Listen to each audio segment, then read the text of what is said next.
So, hello everyone. Welcome back to the show. Today I have a very special guest. His name is Justin Lavato.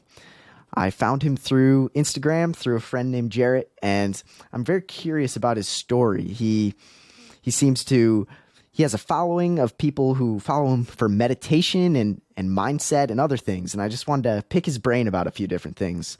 So, thanks for coming on, Justin. Oh, my pleasure. Thank you for having me on. Thank you. Of course. So who are you and what do you do? Tell us that. That's such a loaded question.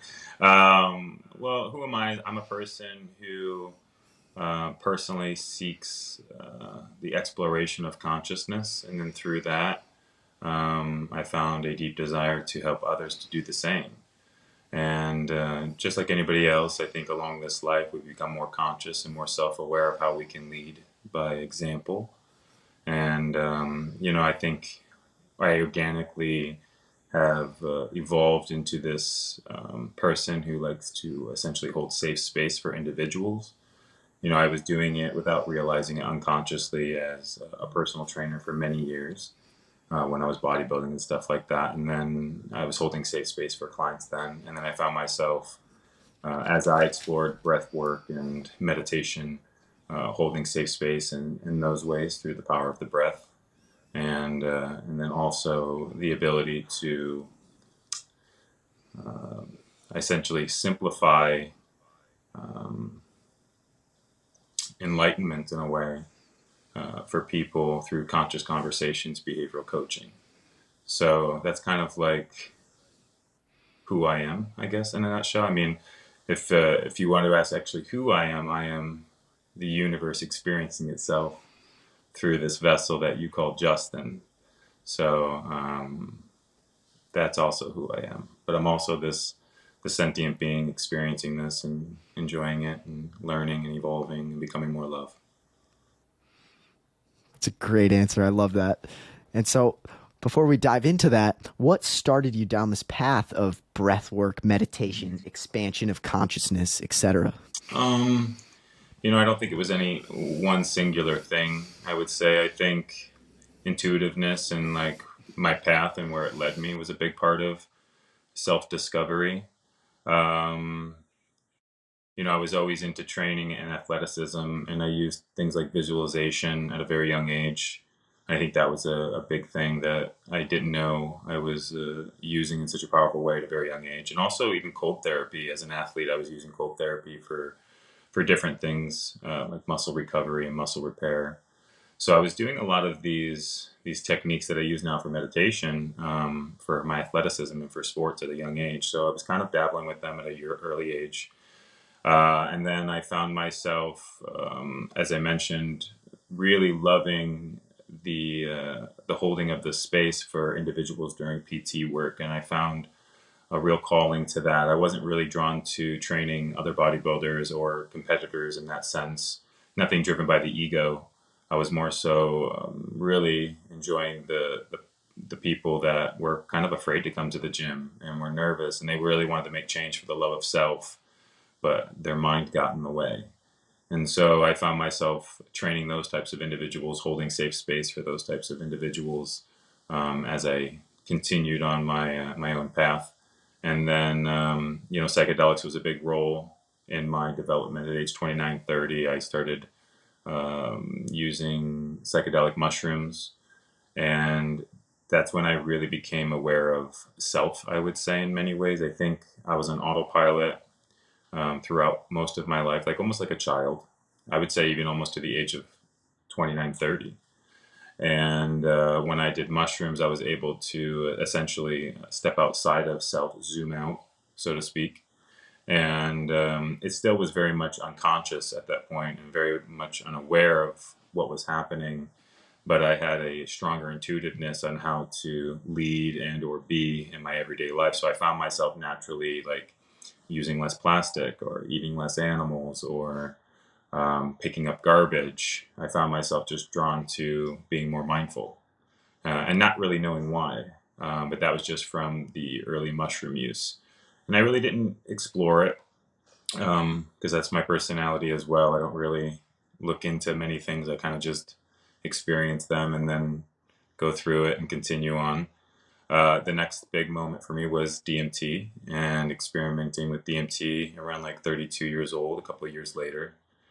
And even then, when I was having full blown conversations with entities and spirits, if you will, I still didn't really tie too much weight to it. As weird as that sounds, I just, again, allow it to um, guide me to be more mindful. Again, I really didn't start getting into sharing it or even looking into it in any way until later on. I mostly just used it when I felt the need of guidance in a way, even though I didn't even have that thought. It was just like an intuitive pull to feel like, oh, you know what, I think I'm going to try using DMT today, or I'm going to do DMT today. Because at that time, I didn't understand meditation, what it was all about, or the breath at the time. So DMT was my portal into consciousness or the universe or loving awareness, whatever term you would like to use. So I was using DMT essentially to create a stillness within myself to open up that portal for an original thought to flow through.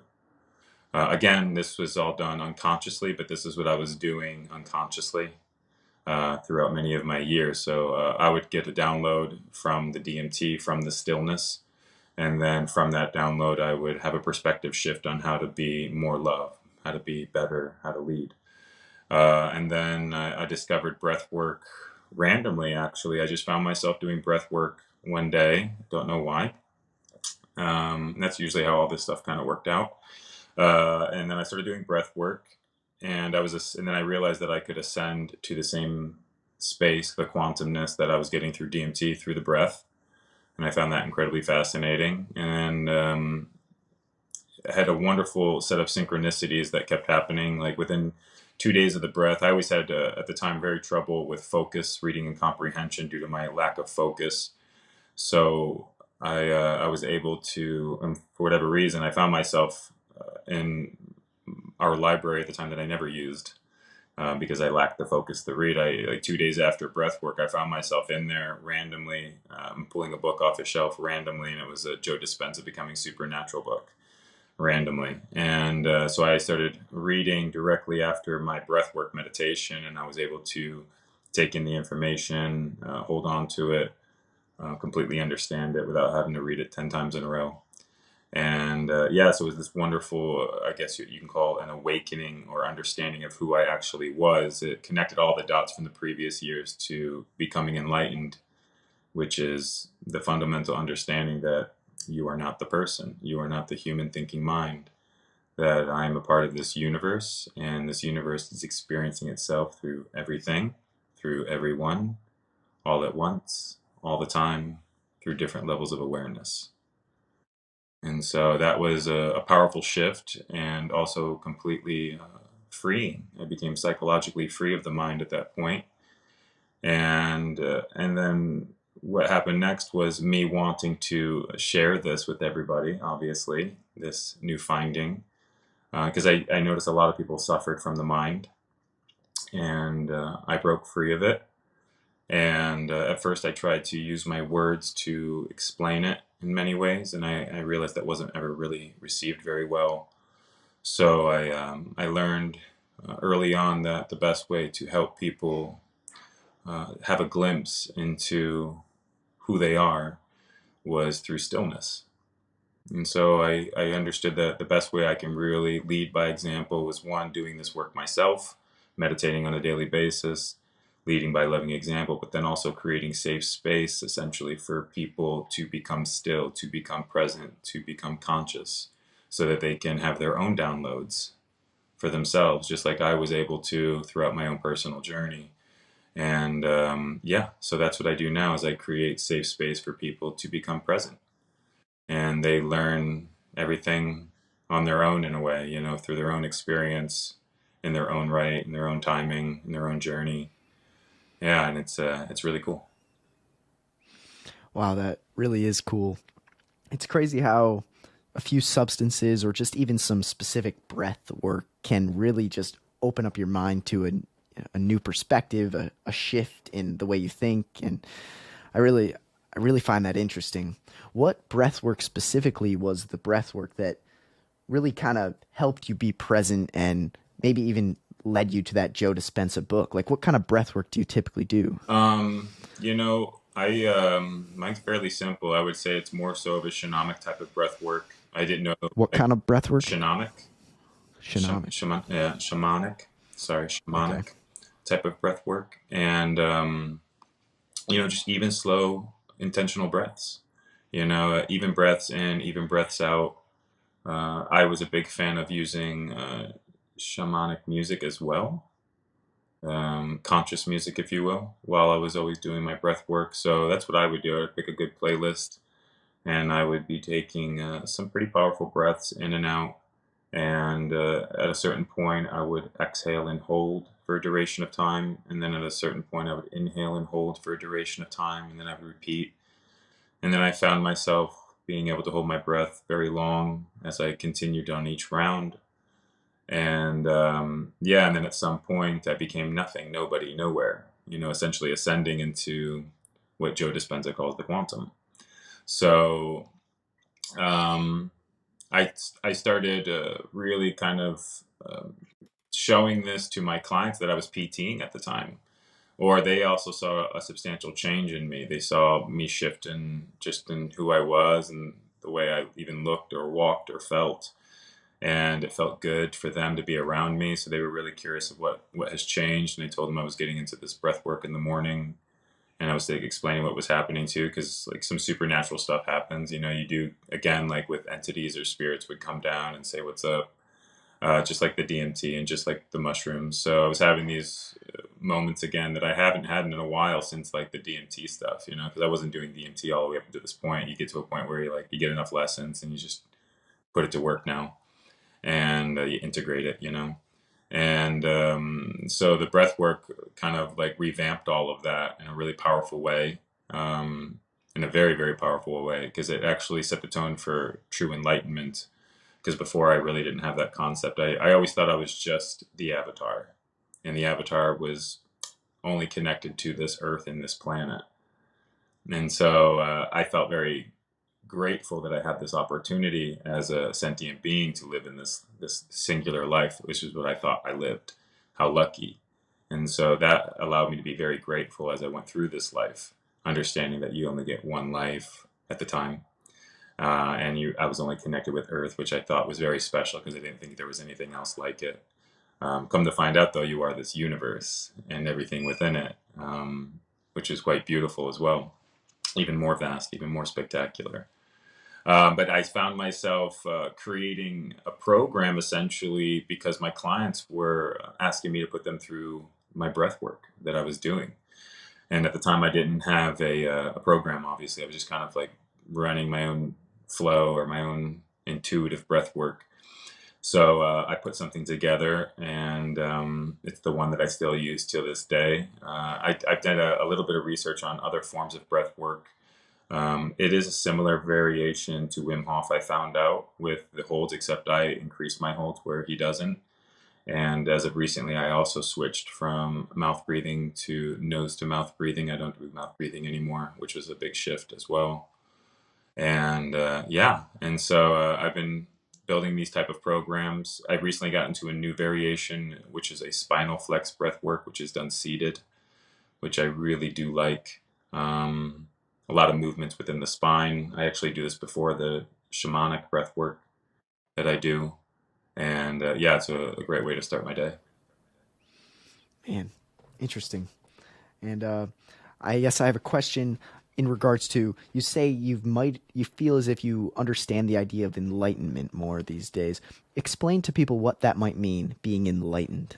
So my definition of enlightenment is the understanding that you are not the human thinking mind, that you are not your thoughts. So if you're not the human thinking mind, you are not your thoughts, you are not this sentient being per se. What are you? And I understand that we are consciousness, this universe. And this universe is vast, it's infinite, it's perfect.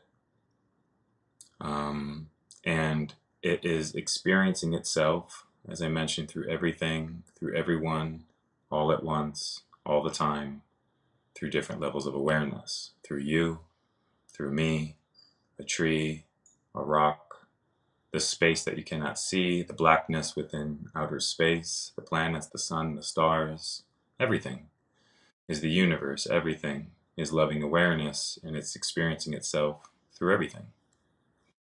And that is enlightenment. Interesting. It kind of reminds me of the word like being. Anything that is has to be, and if you are being, you are, you are being. Like the tree is being a tree, the stars are being stars.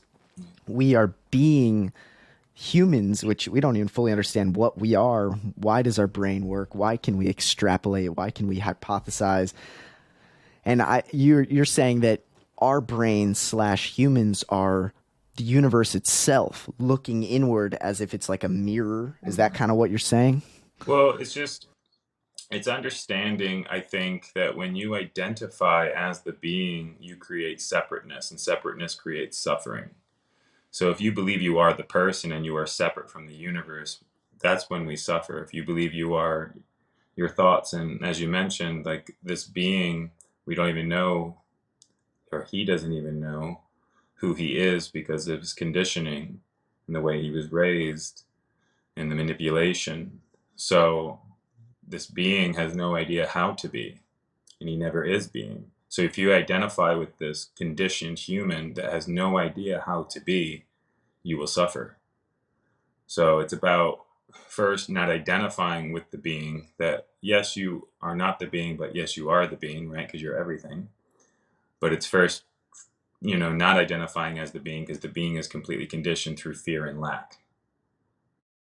And so you have to zoom out from the being, become the watcher of the being, consciousness, to then retrain the being to be loving awareness. And then once the being is loving awareness, essentially present during its beingness, then you actually get to experience being.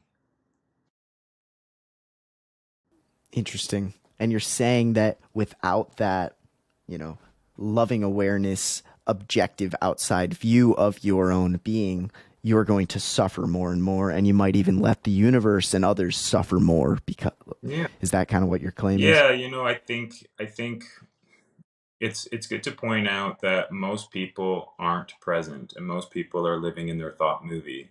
And their thought movie is a fear-based thought movie and a lack thought movie. So most people are truly suffering due to their fears and their experiences and their traumas, and they replay these fears and their experiences through this thought movie and these hypotheticals on repeat. And so most people aren't actually present during their time here. They're within their thought movie, and their thought movie is terrifying for the most part. It causes them to get sick, causes them to become depressed. It causes them to use forms of low vibrational stimulations to cope with this thought movie. And so if they think they are their thoughts, they'll never get out of their thought movie.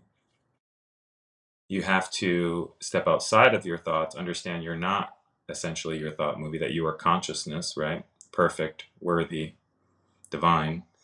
And then you have to introduce consciousness to your being, to your person, who has these different thoughts of unworthiness, of I'm not enough, of fear, which are all an illusion, because it's actually a part of consciousness.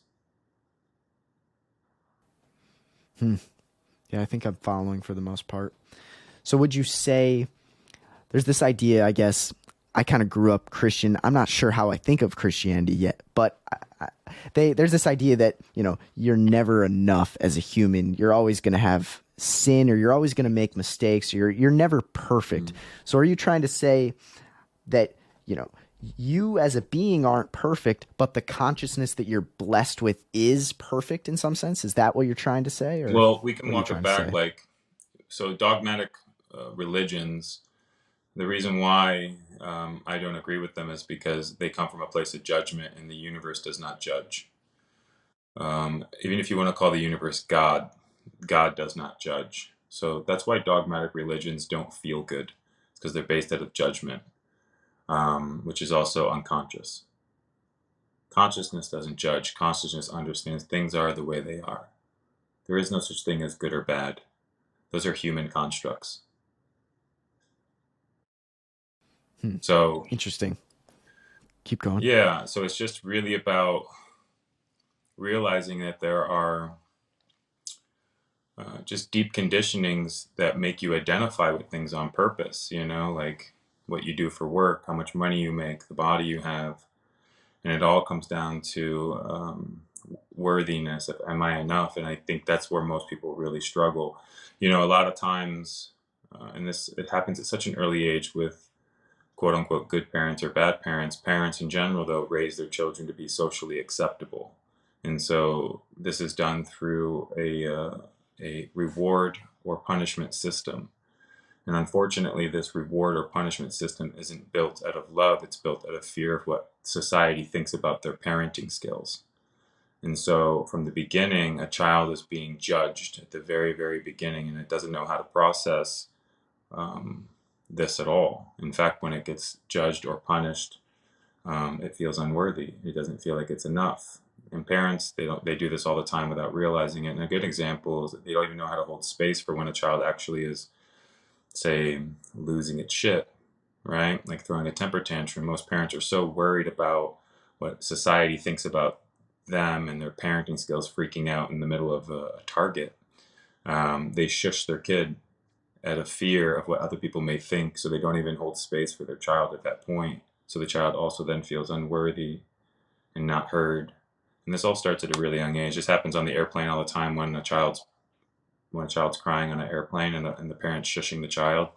You can tell when she's shushing out of the fear of inconveniencing the airplane versus like becoming present with her baby, giving it her attention, her weight, her love, stuff like that. So it's a really unconscious thing that we all kind of do to our children and to ourselves. And then the school system also enforces this more with the pass or fail of the grading system. And then, of course, the dogmatic religions, heaven or hell. And so the whole system is unconscious. Interesting. Yeah, I can see some of those examples. Wouldn't you say that even if, right or, good and evil are human constructs, as you say, wouldn't you say they're sometimes still useful in a sense? Like, okay, it is actually not good for you, for others, for the universe, for you to kill this person. Therefore, it is wrong, or the lower of the two options. Maybe you might not call it wrong, whereas, someone like me might just skip those steps and say, okay, yeah, that is wrong. That can be classified as evil or bad morally, just because of how it impacts yourself, that person, the people around you, and the universe as a whole. Mm-hmm. So when you said that, right and wrong are human constructs, wouldn't you say they're somewhat useful, in how to live a actionable life?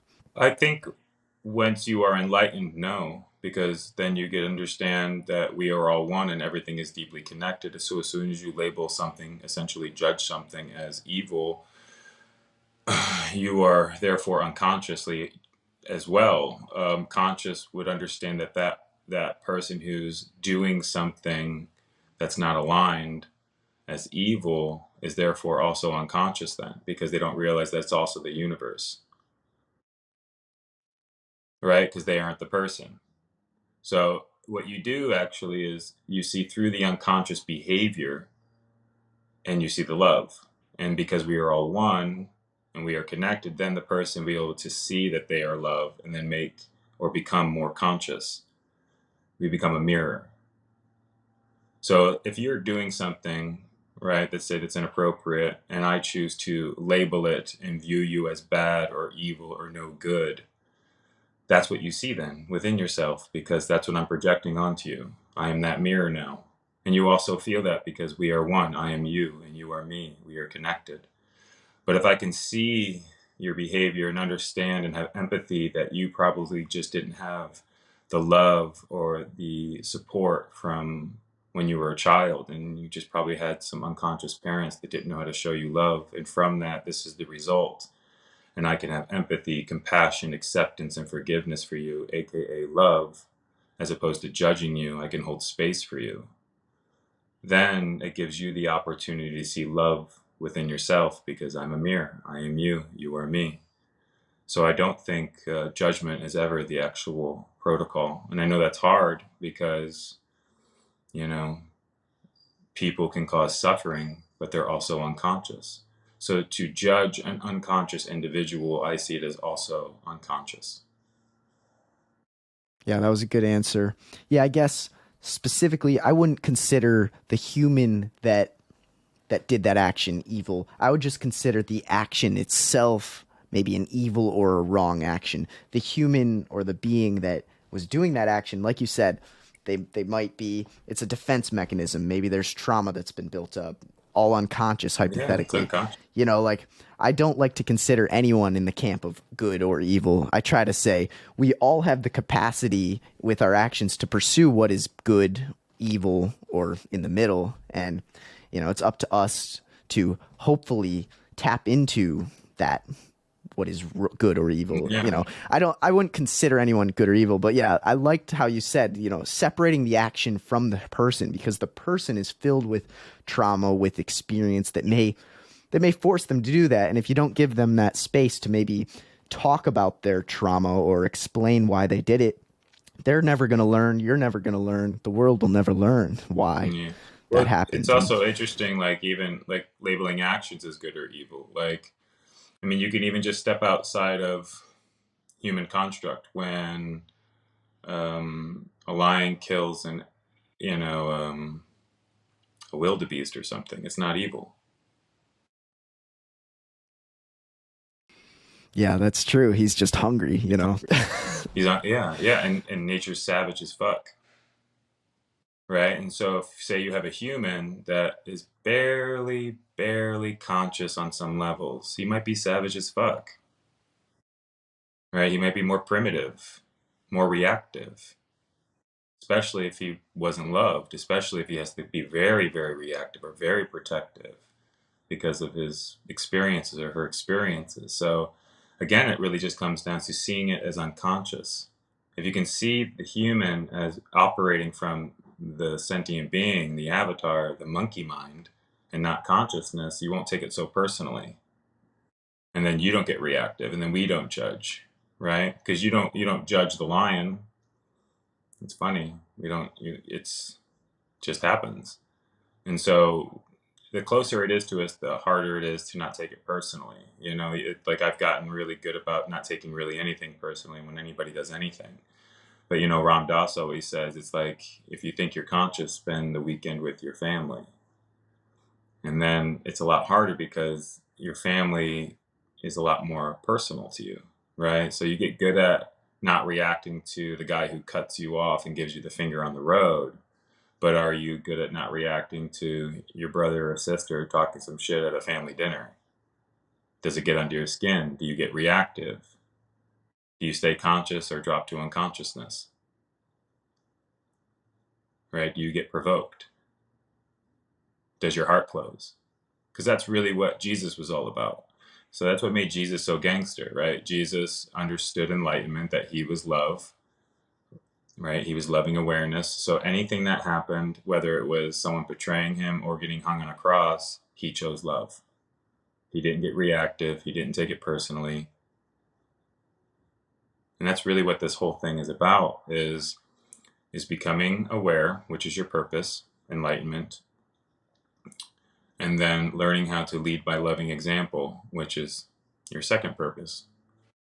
Eckhart Tolle calls it inner purpose and outer purpose. So your inner purpose is to become enlightened, understanding you're not the human thinking mind, that you are consciousness, right? Experiencing this beautiful sentient being who is also consciousness. And then the second part of your purpose, which Eckhart calls your outer purpose, is then leading by loving example. How do you share this knowledge with the world? How do you lead? And judgment isn't part of it. It's keeping your heart open during all those things. And that's the test every time. Those are all your tests. Your tests is each time, you know, to stay in love, to keep the heart open, or is when that person cuts you off, or when someone tries to provoke you. How do you handle it? Do you take it personally? Yeah, that's really, really good. I wrote down quite a lot of that. I hadn't heard of some of that. I'd heard of the people, but not the specific phrases. That was really good.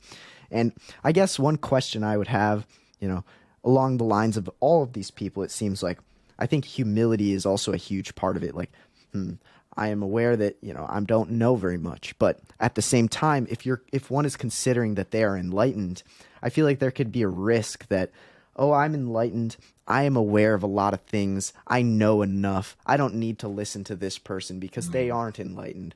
Don't you think there's sometimes a risk of losing humility if you consider that you're enlightened? Like, how do you tailor against that? I think that happens all the time. I think that's also part of the process. As you become enlightened, the ego dies and then the ego makes its way back. So, yeah, I think humility is a big part of it. I think the ego that's why enlightenment's also a thing I don't think a lot of people grasp, right?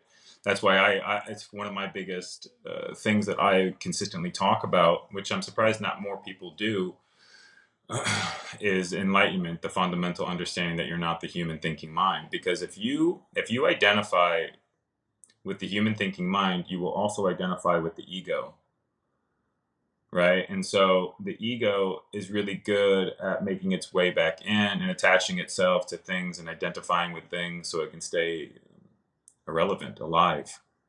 And I guess I should get into my thoughts on the ego and what the ego is. So a baby is born without an ego. It only knows love and only knows how to receive love. So at some point, the baby's brain manifests and creates what we call the ego, right? And why does it do this? Because it isn't safe. It's in a fear-based environment. So this baby's mind is, without knowing, unconsciously creating and manifesting this entity called the ego. And this entire life, the baby's mind, or now the person's mind, doesn't know that it's a part of anything like the universe. It believes it's separate from everything, which is why it suffers. And it also has this entity that it created called the ego, which comes from fear and or lack, whispering in its ear, keeping it limited, keeping it in a little box, keeping it scared throughout its life. And so when a person starts to become conscious, aka present, aka still, the ego literally dissolves because it can't withstand the light. And the only two entities in the room is consciousness and the human mind, the person. And so this mind is deeply conditioned through fear and lack and limitations. It doesn't even know how to receive consciousness or understand it. It's too vast, it's too big, it's too perfect, it's too unknown. And it only knows this manifested ego, which it thinks it is. And so oftentimes as you become conscious, there's this period where the ego still is there, and it still comes through. And the mind has a tough time still remembering that it manifested this ego. It has a tough time maybe even becoming aware of that.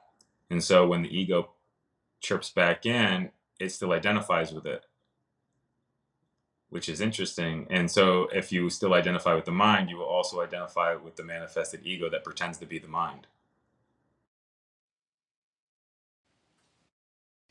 I see. So I'm just trying to think of an example. Like, let's see, maybe you're insecure about something in a situation, and your ego comes out by you trying to talk as if you know a lot about a subject, or over talk someone, or if you're associating yourself with, I'm the smart person who has all these thoughts, I'm the person who can think a lot on this subject, your ego might come out as an arrogant ass, when in reality, if you kind of separated from that ego and realized, I'm trying to figure out what you would realize, but you would realize that, there's a lot to learn in this subject. I have thoughts, but, I'm going to share them. I'm just, that's a random example I just thought of, but does it relate to what you're saying or not really? I think a good example would be, I always use the example of you ever seen the cartoon of like the angel and the devil and the person?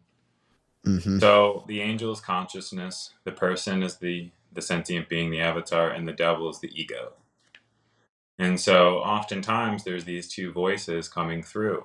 And as I mentioned, the mind created the ego. And oftentimes it can't hear consciousness because of its fear-based thoughts. So it really doesn't have a profound understanding or relationship with actual consciousness, this person.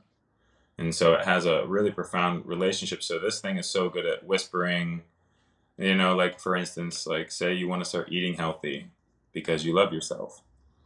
Well, the ego is really good about that morning when you wake up to say, start Monday. And you're like, oh yeah, I'll start Monday. Or like, you don't have enough time. Or when you do your breath work and you're breathing, you're getting quiet, it chimes in, you're not doing it right. You can't do this right. You're no good. You should quit. Or when you date somebody, it's really good about whispering in your ear, she doesn't like you, or you don't deserve this relationship. And so that's where a lot of people's minds are at. This really, really intrusive unworthiness, these thoughts. And so the mind believes it over a long period of time. And so if you can tap into consciousness, which is love, which is loving awareness, it's completely the opposite. Right? You can start hearing a different voice of like, you are worthy, or you can do this. Yeah, and then soon the mind will start to be able to differentiate who's speaking to it. And it's really quite simple, actually. Whenever it comes from fear or lack, it's coming from the ego. And whenever it's coming from love, it's coming from consciousness source. So then you can get really good about listening to the thoughts and where they come from. And this will also be helpful because if you get good about listening to your thoughts, you're not getting pulled into them. Right? You can kind of If you're good. just see them, observe them. You said if you learn to listen to the thoughts, you then recognize that you aren't the thoughts. Is that what you said? Well, yeah, I think that's the hardest part. I think a lot of people, the reason why they suffer is they get pulled into their thought movie, right? So if you identify, if consciousness, when I say you, if consciousness identifies with the thoughts, um, who uses a really cool analogy is Michael Singer from Untethered Soul. He uses this scenario where, when you go to a movie theater and you're watching a really good movie, and it's so good that you completely forget that you are in a movie theater with 300 people. That it's so good that everything is tuned out. All you see is the movie, that you become the movie. You can't even feel your body anymore. You are just literally the movie. Well, that's what everybody is right now with their mind and consciousness. Consciousness is so into their human movie, their thought movie, that's consistently playing through all these hypotheticals that aren't even real, that aren't even happening. And they forgot. They need to step out of their movie, their human thought movie, and zoom out, become the watcher, right, of their thoughts, of their movie, and remember that they're not the movie, that they are consciousness having the experience, but they aren't the experience. And the best ways to zoom out to get that objective view are Meditation. breath work, psychedelics, meditation, maybe Stillness. even conscious conversations with people. So it's just maybe. more so, so you have stillness. Stillness is the key to the universe, right? Presence is the key to the universe. So what can you use, or what tools or modalities can you, use to create stillness? Is it the breath? Is it the cold? Is it, there's so many forms of what can create this essentially what yoga state, this flow state. Yoga is one of them. Extreme heat. Yes, plant medicine. But it's really what's really amazing about all this is like it's a retraining of the brain to be present. So essentially, after some time of kind of building better habits that allow you to fall into the present moment through techniques like breath work or working out or yoga or whatnot, eventually you're retraining your brain to actually be present and not be in these fear-based thought movies. And so that's really all we're doing is presence is consciousness. So if you can introduce your brain, your person, to the present moment over and over again, they start to understand what they are a part of and who they really are. You have to peek under the veil quite often because the mind can't really comprehend, or can't comprehend at all, the vastness that is the universe, right? It's too infinite, it's too perfect, it's too pure, it's too divine. And so you have to meditate or create stillness on a daily basis, possibly maybe multiple times a day, just to retrain your brain, your person, to be in the now, to be present, the art of being, so that they can actually experience their human experience. Because right now, you're not experiencing it, you're in your mind. Nobody's actually experiencing the human experience. They're just experiencing their mind, and their mind is terrifying. So, how can you clean your mind? How can you clean your body? With love. And what is love? Stillness. Like loving awareness, consciousness, universe, stillness, meditation, presence, God, all symbiotic, I would say. They're all the same. Interesting. And yeah, I could definitely see myself falling into the trap of, replaying a thought movie either about the past or about the present. Oh, I'm anxious about this present thing that's coming up. Oh, it's coming. The date's coming. And I'm listening to this movie the whole time instead of, well, I actually have the here and now, which is actually really nice if I just sat and look around and just took a breath.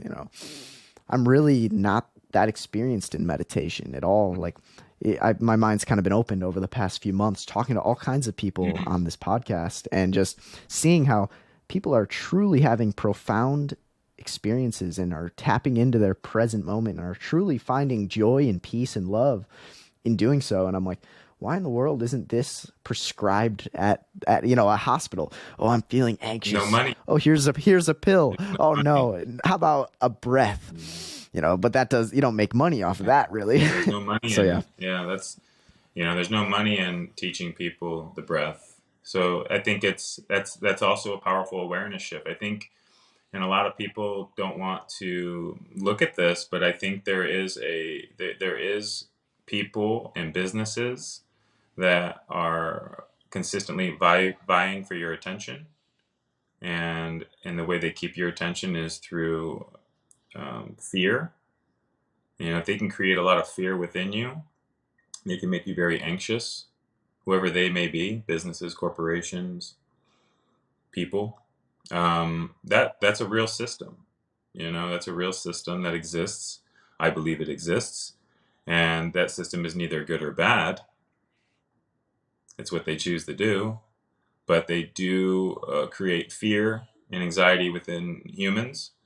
And then from that, that same system creates never-ending amounts of simulated and stimulated stimulations for you to cope with. And then after you're done coping on those forms of stimulations, you are then anxious again, because usually those forms of stimulations aren't actually good. And what we really should point out is, like, what are people actually searching for when they're afraid? What are they actually searching for? And they're actually searching for connection. That's it. That's all everybody's searching for, is for deep, meaningful connections. The problem is nobody knows how to connect, because nobody knows how to be present. So every single person, everything that they do, they're outsourcing or externally searching for connection, whether it's through substances, people. It's pretty wild when you think about that. Like, the reason why you are even making money, it's to, again, fall into, I made enough money now. Am I good enough? Can we connect? Or when you work out, I look good enough now. Do I look good enough? Can we connect? Most people aren't present while they're working out, and working out for the love of connecting to their sentient being.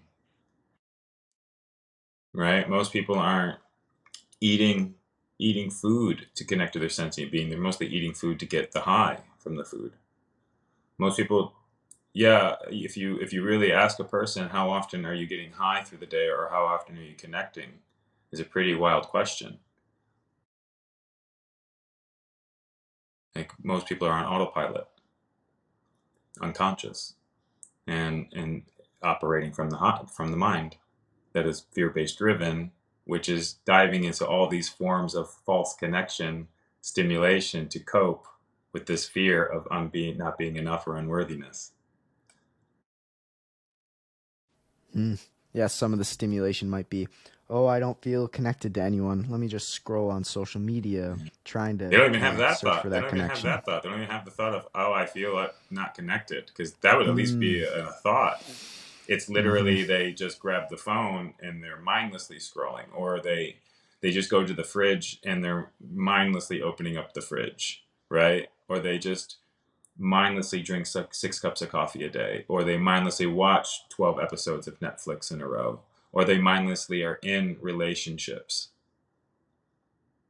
right? There's actually no thought of, why do I work where I work? Why do I work out? Why am I eating right now? Why am I calling this person to hang out? Right? There's not actual thought. There's just kind of going through the motions, because that's what the collective does. They just go through the motions, like, oh, if I work out, then I'm enough. But that's not even a thought either. That's what they're chasing, right? They're working out because that's what everybody's doing right now. And if you look good, you get praised, right? This is all happening unconsciously like this. They see that, like, oh, it's like, oh, if he has the abs, look at all the attention he gets, right? And that's not even a thought. That's just all happening unconsciously. So then he has a thought of, like, oh, I need to get abs, and doesn't even know why. But what's really driving that I need to get abs is the fear of not being enough. And then once he even gets the abs, he'll realize that that wasn't it. And then he'll pick something else. And then he'll pick something else. And then you have to come to the realization, or the awakening, or remembering that you are consciousness. You are already enough. Always have been. Always will be. And so, yeah, it's really a rebirth. It really is an awakening. I think a lot of people are asleep in this unconscious space, and because we just didn't have the tools or the guidance in many ways. And so, again, back to, why don't they teach this stuff? Well, there's no money in it. There's a lot of money in unconscious consumerism. People are unconsciously consuming all day long all the products that actually make you more anxious, from the toothpaste you use, to the sodas that you drink, to the food that you eat, to the music you listen to the TV shows you watch. And so a lot of things are also feeding this anxiety.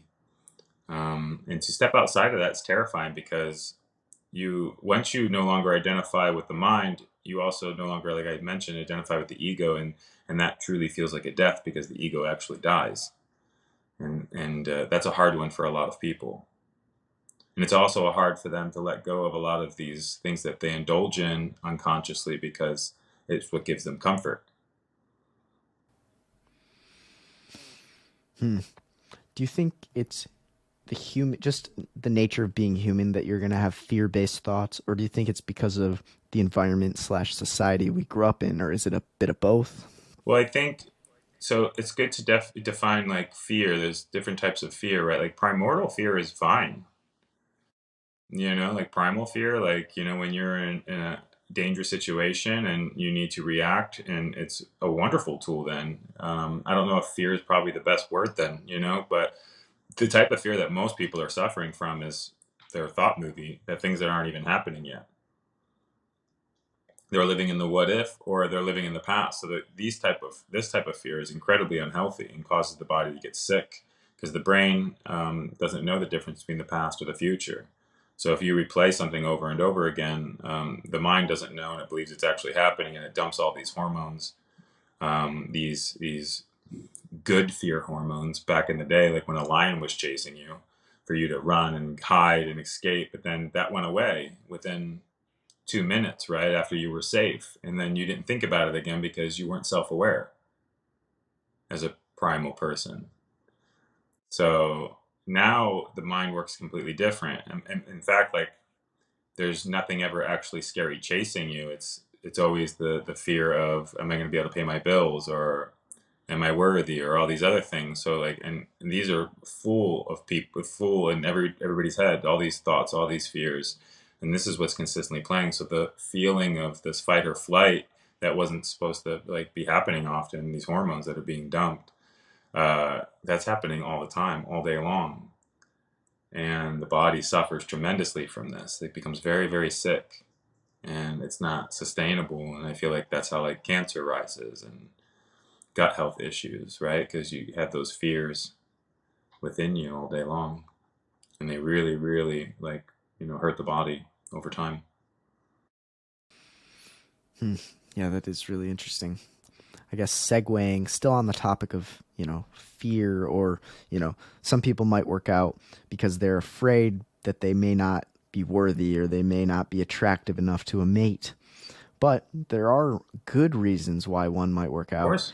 So why might you work out? I see you post videos with kettlebells. I love HIIT workouts. It's like one of my favorite things, but I have some answers of why, but I'm curious why you might. Simply to connect with my person, create presence with my. That's all I do all day. Actually, that's my main goal every day with everything I do. The reasons why I eat is to connect with my person or the people around me. The reason why I work out is to have a wonderful moment to create such a level of presence with my human, and connect with him. And push him to certain levels and see what he's capable of. Test him, put him in possible uncomfortable situations where he gets tired or even frustrated, and then hold presence for him to work through it, to come out on the other side.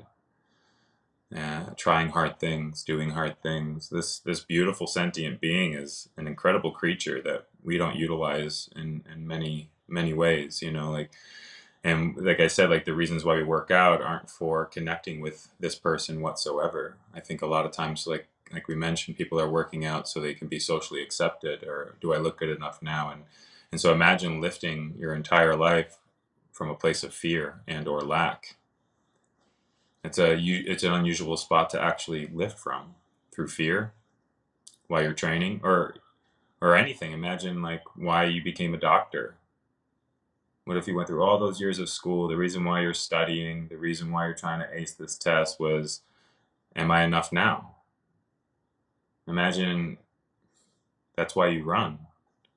Imagine that's why you save money. Imagine that's why you have the car or the house or even the girl.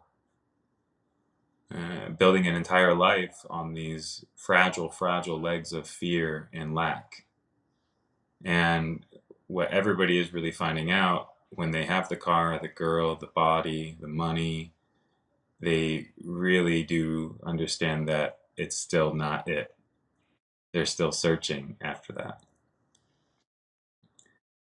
And the trick, or not even the trick, the epiphany is that you've always been enough because of who you are. We've been told the other part. The other part's just the story we've been told, that we're not enough by our conditioning, by our parents, by society, by dogmatic religions, by schools, by the system.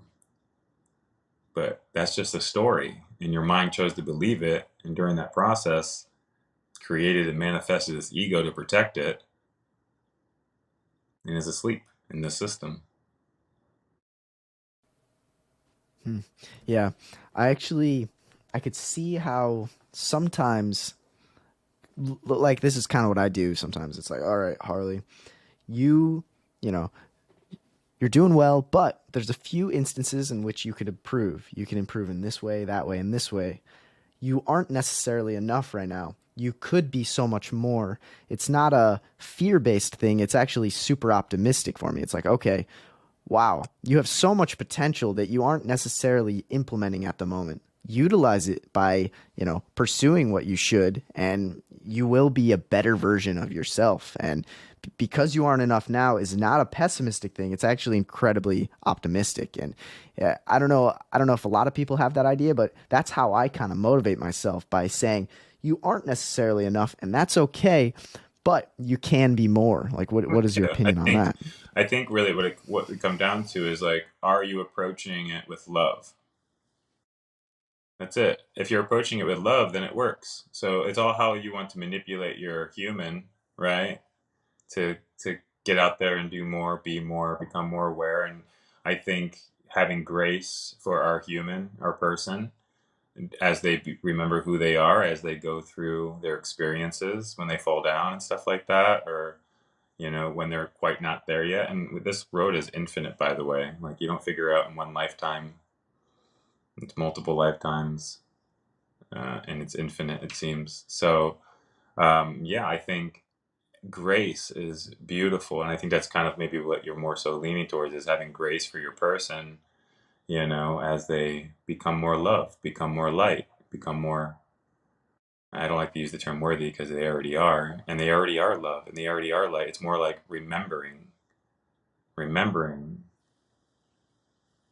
Like, that's actually like this whole, yeah, again, like, you can tell your person that you want like more from them and that they're essentially unworthy. But yeah, words are funny. It really comes down to your essences and like what's behind the essences of the word. And if it's with loving grace, then yeah, those words work. It really just depends on the person, right? Like, if another person, it's just in the tone. If someone were to be like, "Oh, you're not worthy, until you do this," and it's like this father figure who said that to him as a child and made him feel unworthy going through, then that's a totally different vibe. But if you are speaking with love and you choose these words that can really mean anything, it really comes down to your essence, then I think that's pretty much the most important part is what's behind it. Is it love or is it with judgment? Yeah, Sure. I don't think we ever want to judge our person. They're figuring it out. We want to give them room to experience, room to fall down and stand up, all the room. I mean, that's what we're here for, is to experience and without judgment. And that's what everybody actually wants. Everybody just wants room to experience this life without judgment, and they haven't had a chance to. Hmm. Yeah, I could see sometimes being a little. Maybe you might disagree, and that's totally good. But sometimes, for me at least, being too gracious and too loving, like, oh, you're totally perfect the way you are, Harley. You don't have to change a single thing. Oh, from the community I grew up in, they'd say, God loves you the way you are. You're totally perfect. You're loved. Don't worry about it. For me, that was like the exact opposite of love for me sometimes, because I felt like, how is this helpful? If I'm already all perfect and all good, I could just sit back and do nothing forever. Then I'm already perfect and don't have to do anything. Whereas someone saying, well, you you have such potential to be such a person on this earth if you utilized it, and if you every single day you worked at it. And I'm like, that for some reason motivates me way more than the 100% grace and love. Like, I like the balance of, like, you got to have a little bit of judgment, a little bit to, like, say, hey, if you want to be a little better, you got to move, but I'm not sure what No, you think. I think as I mentioned before, I think it really just comes down to the essences behind the words, because words can be a little tricky, right?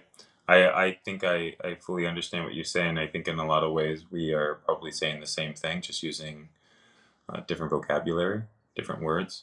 It's I believe in essence everything is perfect. Like, everything is as it should be. Like, there is, like, everything that happens right now in this world is as it should be. It's just happening. And so it's perfect, right? And then how you can live here, we can become more mindful about how we go through this life. And we have ignorances, right? And so that's kind of like what I think we all are trying to actually focus on in some way, is like, how can we become aware of our ignorances so that we can become more mindful about essentially our energy exchanges through the day. So just sitting back and watching the world do its thing isn't exactly mindful. So it's not exactly, perfect in your terms. I would say mindful more than perfect, right? Like, you're already perfect, things are perfect, but how can you be more mindful? How can you be more thoughtful? And that takes a great deal of stillness and presence to be able to see where you can be more mindful, where you can be more thoughtful. So there is quite a bit of work that you can do, that you can't just sit back. Avoidance, is something that I think a lot of people do. Um, I personally think the birth of responsibility is to become enlightenment, and then to also then lead by loving example. And that requires a lot of work. Even though like it's perfect, but if you want to align yourself, I feel, and doing this type of things, going through the day, like you said, like what's the reasons behind it? What's the reasons of like, hey, like you're unworthy, but what's the finish line for you? What is that line? Is it an external finish line, or is it an internal finish line? Like when you tell your person, hey, you still need to do this, for what?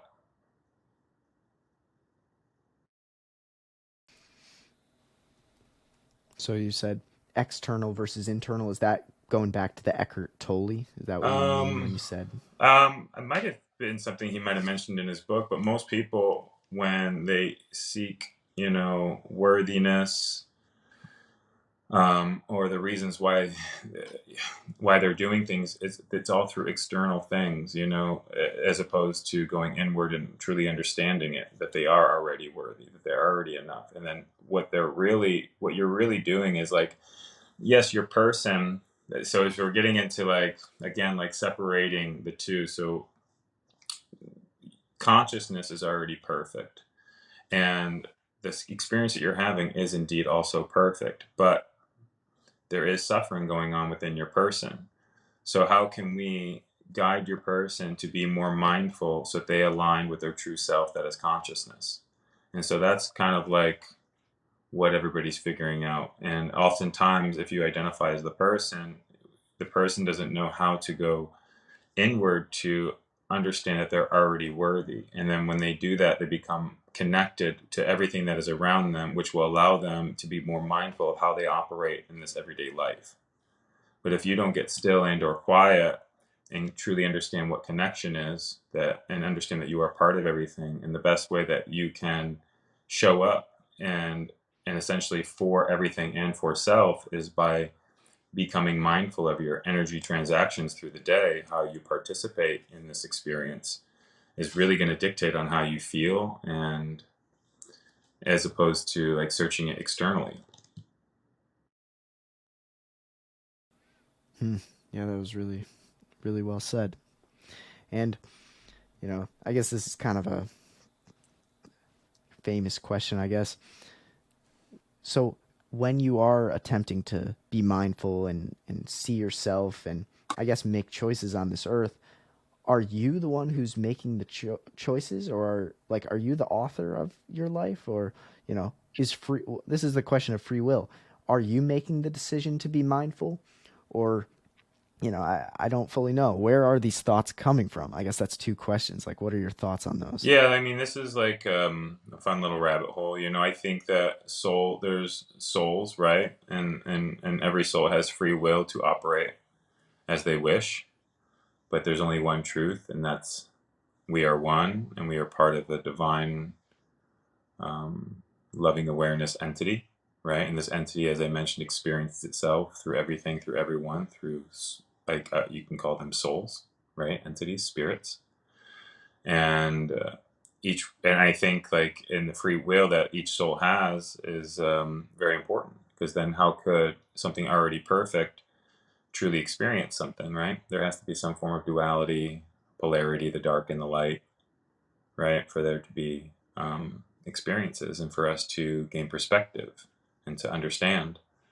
And so I feel like I said, that's why I don't think there's anything else as good or bad, because you can't have the good without the bad. There can't be the dark without the light. And so I feel like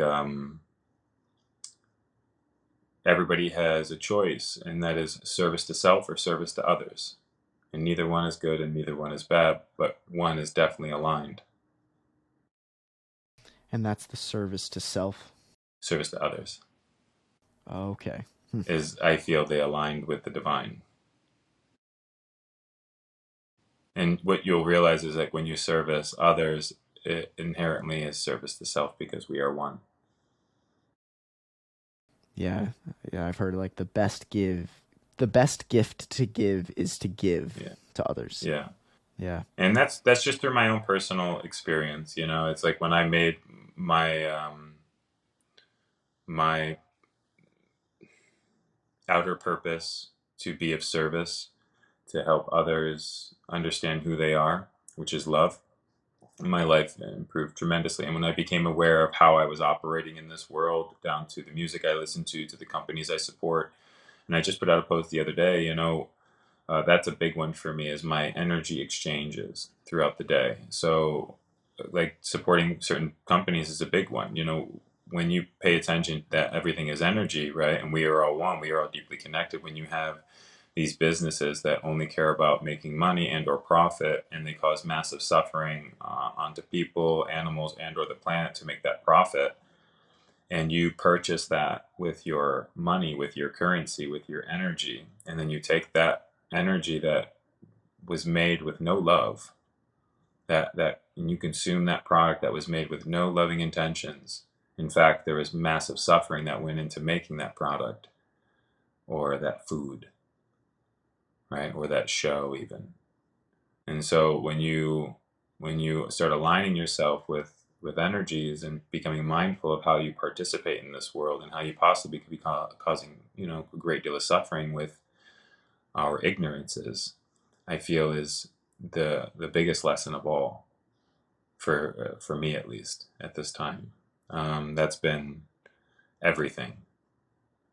Really being mindful of where I purchase things, where they come from, how they're made. Are there loving intentions made into the t-shirt that I buy? Are there loving intentions made into the animal that was slaughtered, right? Or the plants that are grown, or the music that is made? And I think that's where my life shifted tremendously. As like I said, I think, like, a lot of times why we can't give up a lot of these things that we consume unconsciously, and even when we become conscious of them that they're no good, the reason why we have a tough time with giving those things up is because they're also the coping mechanisms to our anxiety. Like, for instance, you have the platform Netflix. Over the years, you can see what Netflix produces and the people that ahead of Netflix. And from my personal research, I've come to realize that they do indeed over sexualize children, right? And you can even possibly call it grooming, based off of the stuff that they've put out there in their cartoons, when parents are busy and they put their kid down in front of the TV, and there's some suspect stuff, and so I can become aware of this, and then I can choose with my money, with my dollar, with my energy, do I choose to want to support this company even anymore, even though they might have Rick and Morty on there, or Family Guy, which I enjoy, or some of these episodes, right? And you have to go through that fork. There's that fork in the road. Service to self or service to others, and sometimes that fork is tough. Sometimes it's easy. I did the same thing with Nike, like, once I found out Nike uses slave labor in China to make all of their products, I stopped supporting Nike. There's a fork in the road. And the same thing with buying plastic water bottles, fork in the road, right? There's lots of them. There's millions of them, thousands and thousands. And, they can be overwhelming, all these forks, right? So I think the trick is grace. Grace is powerful. Have fun with it. There is no like, there is no like, who can do it faster, who's doing it better. That's all bullshit. That's that one up. That's the ego again. There's no judgment of others, like, that are working through it. I don't judge people who use Netflix. I just don't use Netflix. I don't judge people who buy Nike. I just don't use Nike. And I think that's very important, as you said, as we go through this enlightening phase, to stay humble, to realize that everybody's on their own journey. At one point, I was very much also ignorant to many of these forks, and I know I'm very ignorant to many, many more. And the only way I can become mindful of those forks is through stillness, through the present moment, so that I can become more aware of how I operate. Because really what you're doing is you're raising your vibration every time you become present, right? You raise your frequency, you become more light, you become more love. And so when you become more light, you become more love, you raise your vibration, you go out into your day after your meditation, and things hit differently. From you put on a track that you've always listened to in your car on the way to the gym, and for whatever reason, you don't like that song anymore. And you don't know why, but it's because your frequency raised.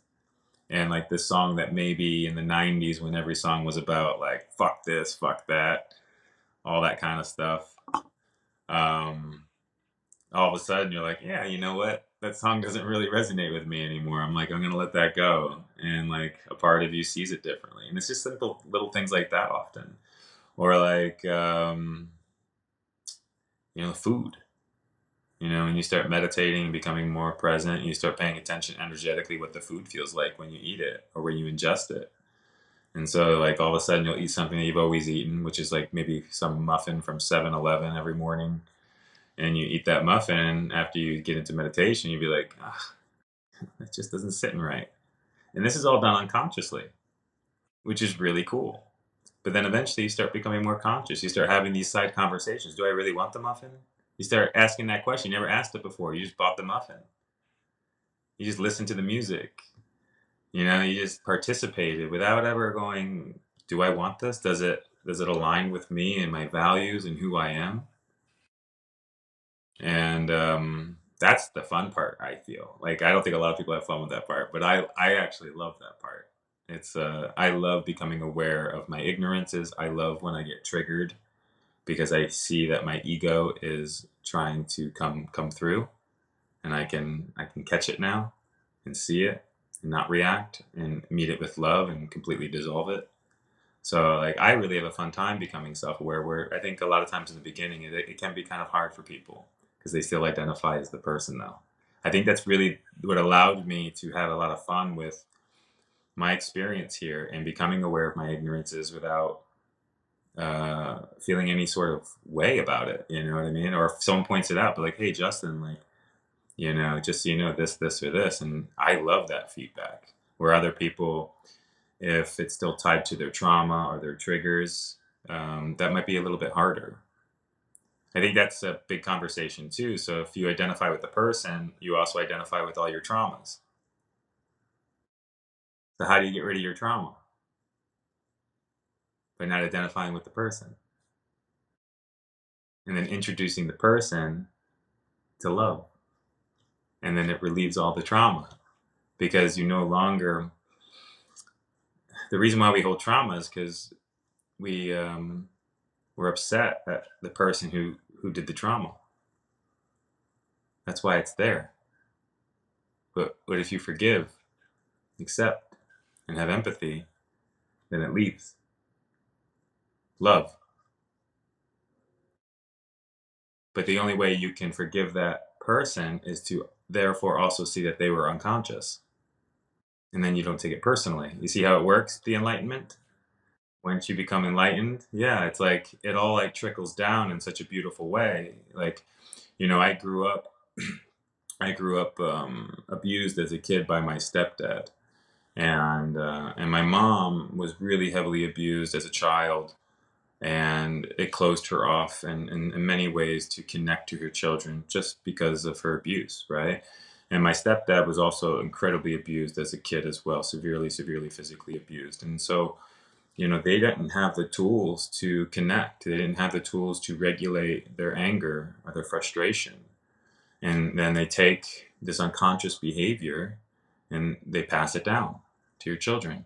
And so my stepdad passed it down physically, and my mom passed it down in a different way. Her heart being closed didn't allow her to connect to her children, so her children could possibly be trying to search or need connection from external forces throughout their lives, right? That they didn't get from the mom, and maybe even bad relationships or just neediness in relationship in general. See how it can like transfer into different things. And so at a young age, though, unconsciously, I had tremendous amounts of empathy for my stepdad and tremendous amounts of empathy for my mom, even though she didn't know how to connect with me. And because I had empathy and love, I didn't take on my parents' trauma. It didn't pass down. And that was it. That's really the only way that can be done. But if you identify with the trauma and identify like and create the story that your father didn't like you because he beat you and you weren't good enough, that's a story that's not true. The real story is that he's unconscious and he was severely abused and didn't have the tools to raise in consciousness to actually remove those fears and trauma within himself. And he's unconsciously passing it down. So it's all unconscious. It's not done on purpose. It's not personal. It's not hate.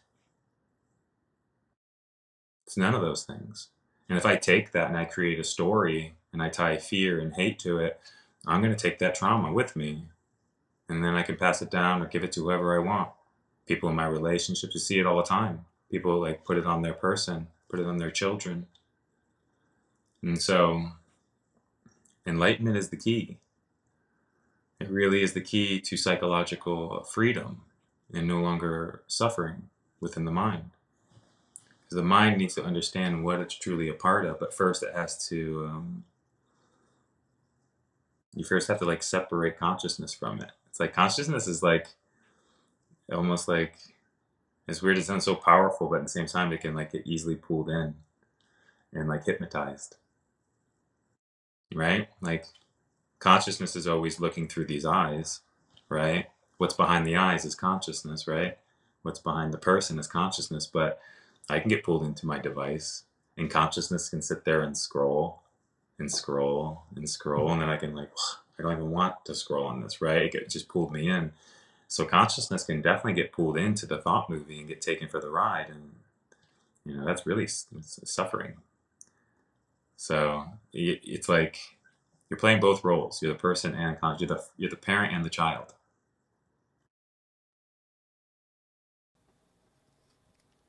And the best way to navigate through being a parent or a child is to act in love and in empathy, recognizing that the person that you're surrounded with and yourself even are, influenced by things that you may not understand or have, unconscious traumas or thoughts that they don't even recognize. Yeah. And, when you realize that, hating someone seems dumb because why would you hate someone who acted upon impulse without recognizing why? And yeah. Yeah, that's where I was able to like essentially break free of my family's generational trauma that's been just passed down and passed down, passed down. And I think that's a lot of times by most people. And you know, it doesn't even have to be abusive. I think a lot of times when we see like these picture perfect families of people with nice houses and nice cars and stuff like that, you know, that father or say that mother was a workaholic and they had this fear of creating this perfect house and getting their kids to the perfect school and having all the clothes and all the food, right?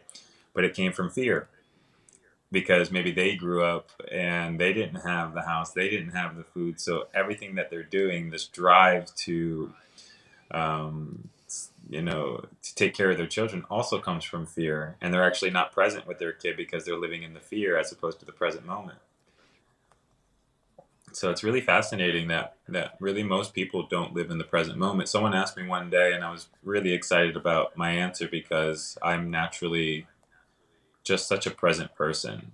Even before I became conscious, I would say. Even when I was operating unconsciously throughout my life, I was a very present person, almost like a dog, I would say. True ADHD. I think people that are true ADHD people are very, very present individuals. Very, very present. Almost so present they lack focus, like a dog, right? But then Yeah. you can really train the dog. You can get it to be focused and well behaved and smart and present. Even yeah, right? It's kind of interesting. And so that's what I had to do. And how did I train this crazy ass dog mind that was like easily pulled in every direction and like look a ball or look at bird or look at this was through stillness, presence. So I think ADD is or ADHD is a wonderful thing to have. I just think it means you're not easily programmed. Interesting. Yeah, wouldn't you say that sometimes when you become still and present, the thoughts that first rush to your mind are sometimes maybe the thoughts that are most important in your life. If you've taken enough time to, if you've taken 5 minutes to quick meditate and really be still and, try to get as many thoughts out of your mind as possible, the first thoughts that come, would you say that those are an indication of what is most impacting the forefront of your brain, or what should be most focused on? I Or don't know. do I you mean, use that as a that's tool? a cool question. I don't know. I think oftentimes, original thoughts only come through the present moment. So maybe there's some truth to like what you're saying. I don't know if it's always like an absolute, right? But I think oftentimes really most of the times I get incredibly present is for that portal to open up. So the original thought or the download or the epiphany can come through that will help guide me to be a more mindful person. So that's kind of like my normal routine is the meditations to create the beingness for me to open up a portal through presence for an original thought to come through while my mind is completely still. And then from that stillness, I can receive a loving download on how I can handle this or do that or reflect on this or be better about that, how I can show up better and more as love. And you can definitely prime your meditation through like manifestations or journaling and stuff like that, to have a direct route. I personally like to just focus on the beingness, and then usually whatever needs to come up is exactly what I need, per se. I think it's hard though. The like what you're talking about, like sometimes it's hard for people. I feel with the meditation because what comes up are a lot of their things they haven't dealt with yet, right? So that is like a scary space because they've already been avoiding it their entire lives. Well, for you to not have it anymore, you have to go through it. You have to love it. And so that's why I think a lot of people also avoid this work unconsciously. Because like I said also too, like presence dissolves the ego, so that feels like a death when you start to become present. So people get really anxious when they are put in present situations. That's why, like, even dancing, like, say everybody's dancing and you're not a dancer because you're self conscious, but you see a bunch of people who are dancing purely unconscious, it's just conscious freedom, right? And like they're just in it and they're vibing and they're not trying to look a specific way. That can make that one person like incredibly uncomfortable just by them being themselves, by being present. And I forgot where I read too. It might have been an Eckhart Tolle book or a Michael Singer book, but they even say like, you could take a human being and put them on a park bench in the middle of the city and they'll probably feel fine. But if you were to take that same person and put them in the middle of a forest and there's nothing around you that you can create a story from, right? Or have any thoughts or opinions on, and you're just forced to sit in the present moment and you're forced to feel nature, which is only presence, and it stares at you, you feel uneasy. You start to feel a little anxious, and that's because it's requiring you to also do the same thing. And when that happens, the ego starts to dissolve and it feels like a death, and people feel uncomfortable with that. That's also why it's nice not to identify with the mind, because if you can get away from identifying the mind, you also will be able to see when the ego is going through this dyingness or judgment, when it comes up through judgment, because then you can catch it and then it can be fun. It doesn't have to be, the ego is not a bad guy either. It's not like this like shitty thing, like fuck the ego. It's more like, nah, this is an entity for sure that's been manifested, and you can also hold this ego with love, right? So now I look forward to it whenever it comes up, but I can see it now, like, oh, there it is. And then you can lean into it more with your presence. It dissolves even faster. Interesting. I guess trying to think, would you say another way to deal with trauma would be talking it out with someone you can trust? Or you can't really do it alone, can you? You can totally Or do can you? all of this alone through stillness, through presence, through meditation, right? So remember, you're both roles essentially. So you are consciousness, and you also the sentient being, right? So the sentient being, what they really want is safe space to be authentically itself, to be vulnerable, and it has never had a chance to do so because of the consistent judging of self and from others.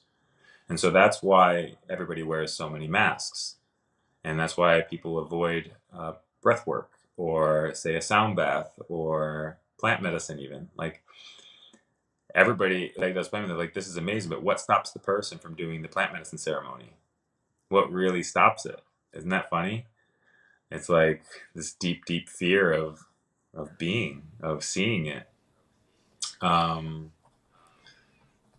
yeah, where was I going with this? Because I was leading into something.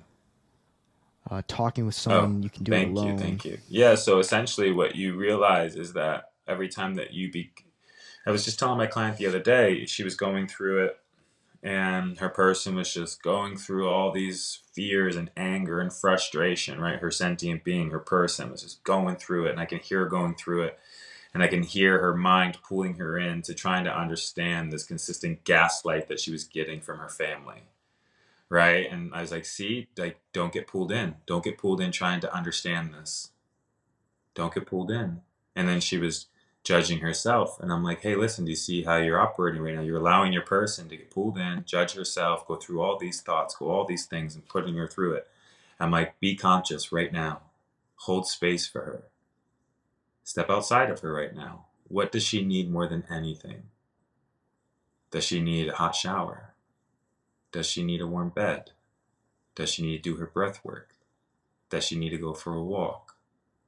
Does she need to put her feet on the grass? What can you do right now to pull her from the mind and get her to become conscious, aka love? Step outside of her. Don't get pulled into just her world and get pulled in and pulled in and pulled in and suffer and suffer and suffer and get pulled into your thought movie, right? Like emotions and things happen. They happen. How do you not get pulled in to the thought, to the emotion, right? You got to be able to step outside of it at the same time and be conscious. Be consciousness as well. And consciousness is divine. It already knows. It knows how to hold space. It knows how to not judge. So, yes, you can talk to people through this, like myself, and that does, I feel like that's what allows me to do really good at my work, is that I remove the judgment um, from myself and people. So it allows people to unconsciously and authentically open up to me through conversations, which is really fun because it's the first time they've maybe ever had that. And but you can do this by yourself by creating safe space. So that's why like a meditation room is really powerful, because so say every morning you consciously talk to your human, which I do every day, my person. I sit up, and there's times where he's like, yeah, I don't want to do the breath work. He's like, I'm tired, I want to do it, I'll do it later, I'll do it tomorrow. And then as consciousness, I'm like, bro, you need to do the breath work, and you know how much better you'll feel and how much better you'll be if you do it. And I have this conversation with him, and he can talk back, and he can be like, like I'll do it later, or well, like I didn't get enough sleep. You can have all these excuses, and then I can be like, well, you can do what you want, but you know how much better you feel. And then he let him sit on it, and then he makes a really good choice usually. And he makes even better choices now because the ego's not in the room anymore. I dissolved the ego so many times that he's not really chirping in anymore, or dictating or confusing him. And even see how I talk about my person, the dialogue is much different. Yeah, it's Yeah, interesting. I say my person. It's been really helpful, and I tell my clients to do the same thing when your person's going through it. But like, man, my person's really feeling anxious right now, as opposed to I'm feeling anxious, right? Because your true self is consciousness.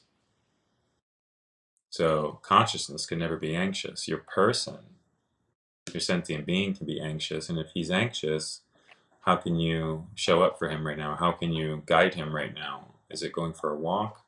Or is it letting him go on the phone on autopilot and scroll for 2 hours? Who's guiding? And especially if he is very, very full of trauma and very, very unaware, he can really indulge in a lot of low vibrational things all day long on autopilot without realizing it. And that's how he goes through his entire life without realizing it, completely unaware. So like imagine like exposing him through meditation to the veil, under the veil that is consciousness, what he's actually a part of, that he's actually worthy, that he's actually already loved, that he is actually already perfect. He just has to reprogram himself to understand it, recondition himself to see it. And that takes a lot of work. You have to eat better. You have to exercise with intention. You have to lead by loving example. It is a lot of work. You don't just get to sit and see that you're perfect. This person is programmed at a low vibration. That's a lot of work. You have to really do a lot of work to raise his levels. Yeah, you have to eat right, listen to good music, watch good TV. If you're going to watch TV, dance, cook, yoga. It's a lot of work. And a lot of people don't do that shit. So they have to reprogram their whole day. They have to relearn everything. And that's scary because their whole identity was tied into all these things, and the ego grasped and held on to all of it. And to let those things go is tough. It's scary, but that's okay too. Mm-hmm. Putting on the universe So, glasses is tough, but it's so worth it. But once you put them on, can you really take them off? You can for a while. It's just like the Matrix movie. It's like, he's like, I want to take the blue pill. I don't remember anything. The only way he can enjoy the steak and enjoy being perfect and rich and famous is if he really doesn't know about the system. But once you see the system and you realize, like, wait, I can step outside of this. I don't have to buy into it. I could be free of it. And then you that's what why we're doing all this stuff. We don't realize it why we're eating healthy. We don't realize why we're working out. It's really to start operating differently. It's just that right now it's still operating from fear, the reason why most people do it. And soon when they operate from love, imagine training with love. Imagine getting relationships with love. Imagine doing your work with love. Imagine buying products with love and knowing that love was on the other end of it. How different that is.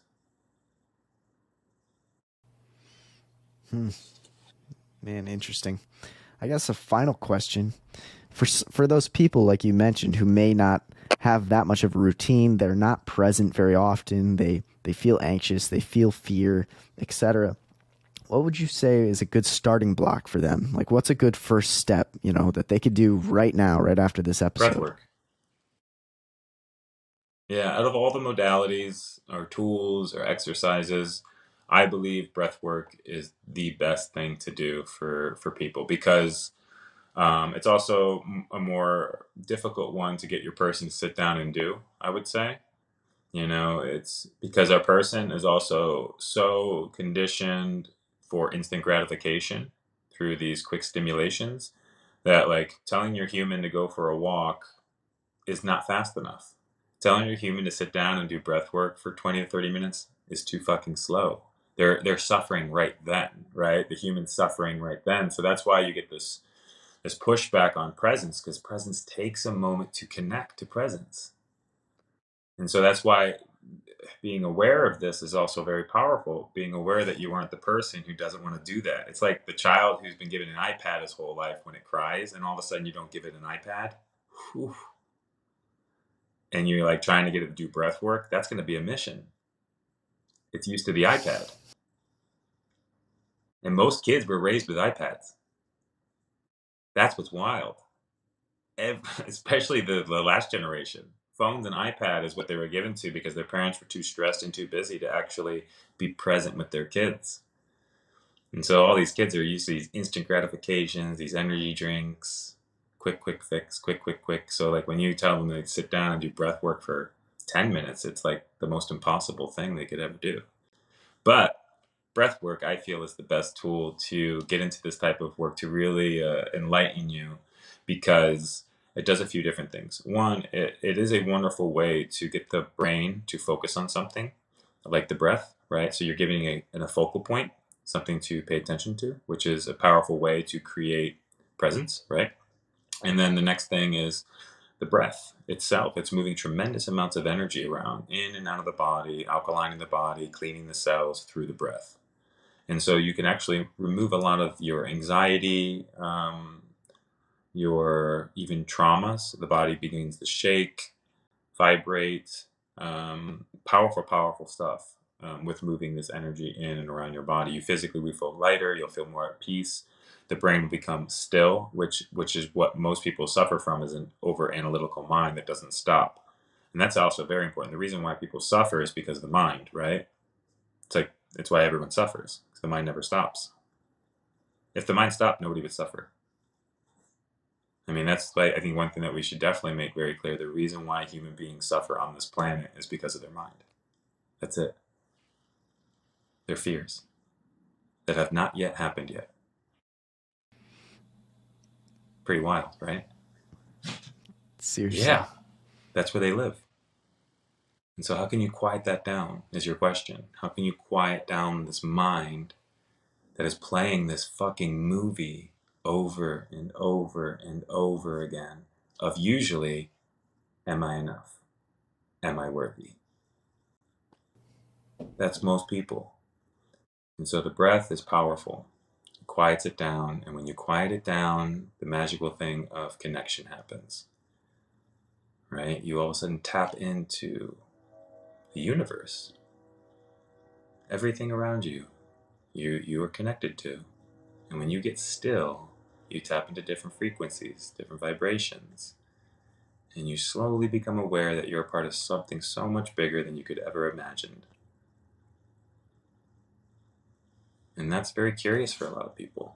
At the same time, very scary. So yeah, I mean, outside of breathwork, some wonderful tools like the cold, obviously. You know, the cold can really quiet the mind really quick because it's so fucking cold. Sunbathing, sun gazing is actually a powerful one for me. I love dancing. I can transcend through dancing. Making love is another powerful one, but most people don't know how to make love properly because they don't know how to connect. So most people can't dance properly because they don't know how to connect. So I think the breath is the best tool, though, hands down. Even before plant medicine. Yeah. That's great advice. I can't be a hypocrite and not breathe after this episode. You know, I need to start my breath work. I need to create a routine and I think everybody does. stick to it. Yeah, it really is like a powerful awareness shift that the paradigm that we've been living in doesn't serve us, or it served us for the time, and now we're ready to graduate from it. And I think that's really, really powerful, is understanding that the art of beingness is the actual human experience, and we haven't really been experiencing the human experience. We've been experiencing a simulation of the human experience, and that's a far out thing, you know. I think there's always that argument too, like people are like, well, aren't I here to experience being human, and not be this thing? And I'm like, yeah, exactly, but first you have to remember who you are so that you can actually be present to experience being the human. Because you're not also experiencing being the human, you're experiencing the thought movie of the human, and that's no fun.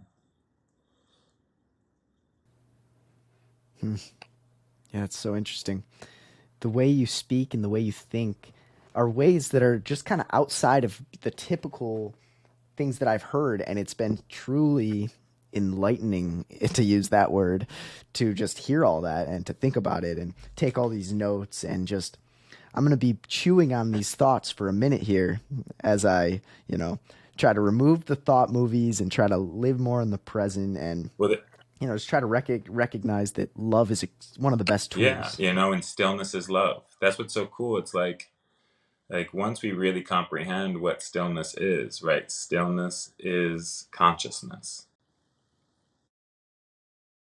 So whenever you're not present, technically maybe you're not conscious.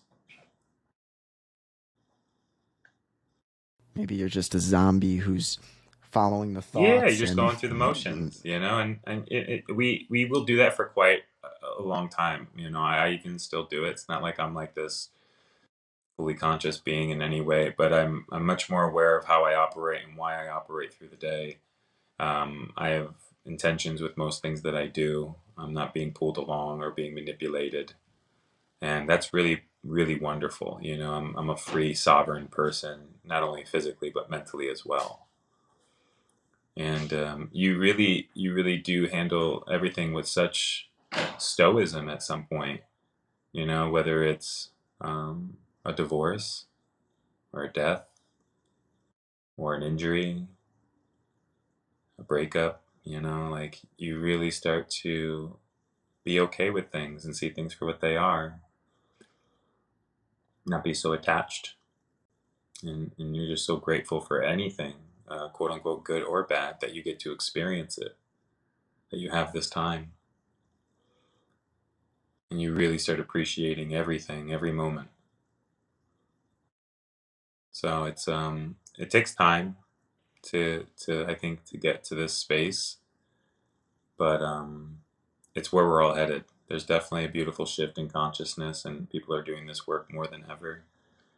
And it's really exciting to do the work that I do. I'm really fortunate that I get to do this type of work and have these types of conversations with people and hold space for individuals. Like it's the best thing in the world. And the only thing I can always do to make sure that I am at my most loving self is this work, is to meditate on a daily basis, to do everything mindfully as best I can, and become aware of my ignorances and my energy exchanges, align with my core values and lead by them, and give myself grace when I fall down.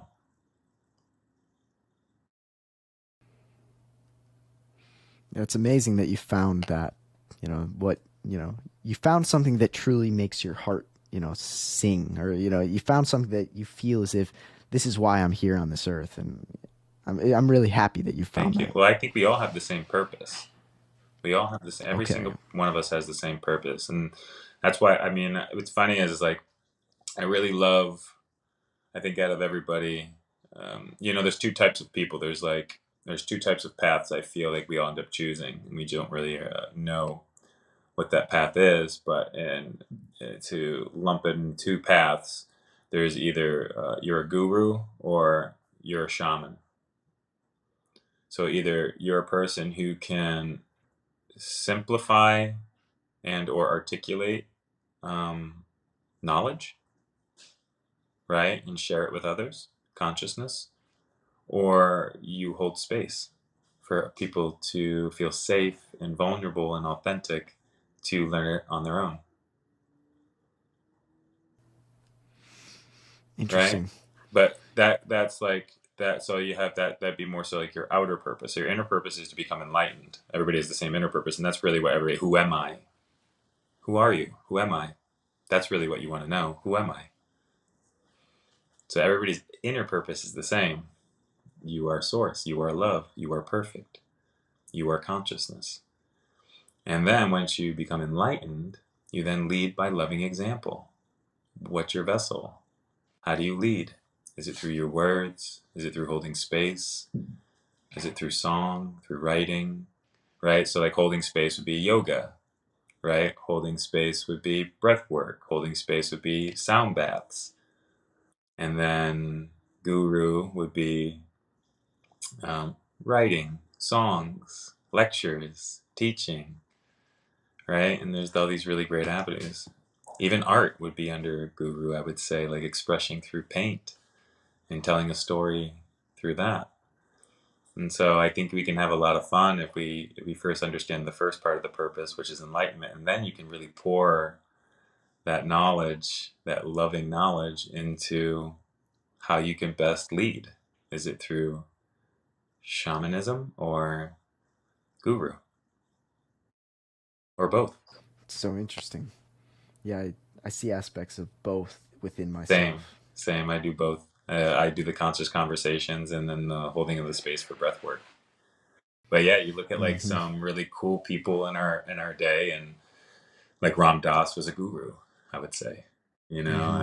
He might have held space through meditations, but it seemed like he was really beautiful with the way he articulated and explained awareness and love and knowledge through his words. And Alan Watts, a guru, and then you have other people who hold space. Like I think Joe Dispenza does both, right? He Sure. expresses it through his books and his lectures, but then he also leads these profound breath works. And like Wim Hof is a space holder. So yeah, it's kind of fun leading into that. Are you a space holder or are you a guru? It's an interesting Yeah, question. it's fun though, I right? might. Yeah, it really is. Hmm. Well, Justin, I really appreciate you coming on here and talking. I knew this conversation would dive into some deep things that, you know, I learned a lot. I hope I hoped it helped you to articulate it Thank more you. through Yeah. this long Yeah, form. I did. These reps are really important. Yeah, it's like it's therapy for us both, in my I opinion. agree. Yeah. We have to test out our ideas and be vulnerable. I agree. I always really enjoy these types of conversations because, like I said, like it really allows me to keep learning how to articulate my thought process on things better and better. And then also during that process, staying humble as I articulate them. That's one of the things that's been really important for me during these type of podcasts is like, how can I share my knowledge without coming off like I have the absolute knowledge, staying humble. And that's also very important to me. That's one of the reasons why I always liked Ram Dass. He was always good about explaining without his ego. So yeah, these are actually really healthy in all the ways. Yeah, man. Well, I really thank you. Yeah, So, no problem. Thank you. yeah. Appreciate it.